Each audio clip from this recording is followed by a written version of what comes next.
هغو خلکو چې د کونړ د خلکو په دې حالت باندې خوشحالي څرګند کړې ده او مې پوسټونه وکتل چې دا بل څوک نه ده، تاسو به خپله په ټیک ټاک او په فیسبوک او په نورو پلیټفارمونو باندې کتلي لیکلي دي چې په خوست، په پکتیا او په کندهار کې د خدای یو ځلې همدغسې یو زلزله راولي. یعنی د دوی دښمني د پښتنو سره د پښتون قام سره دا بیخي ډېر زیات دردونکی او ځورونکی ده. خو خیر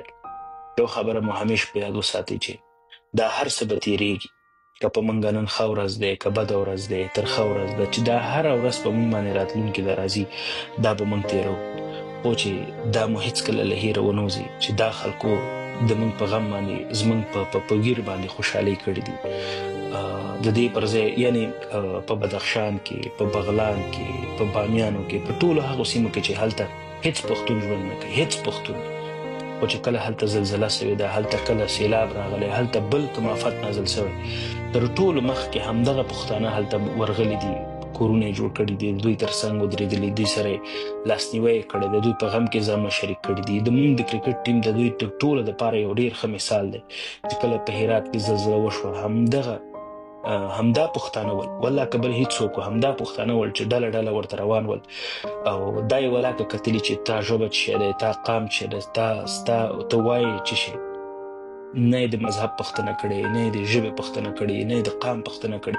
یوازې په دې چې ته یو انسان یې او ته یو افغان یې او دا کومکونه به هلته دغه پوښتنه ورسره کول. یعنې موږ د کرکټ د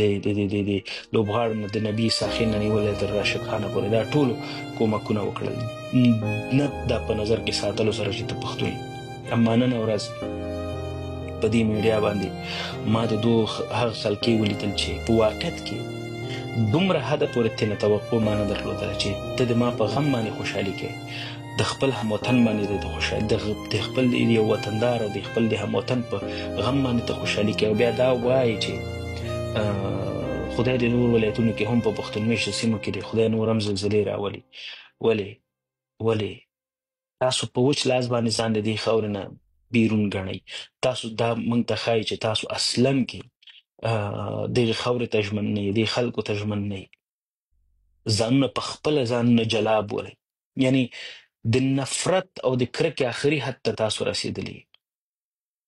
دا ډېر زیات دردونکی و.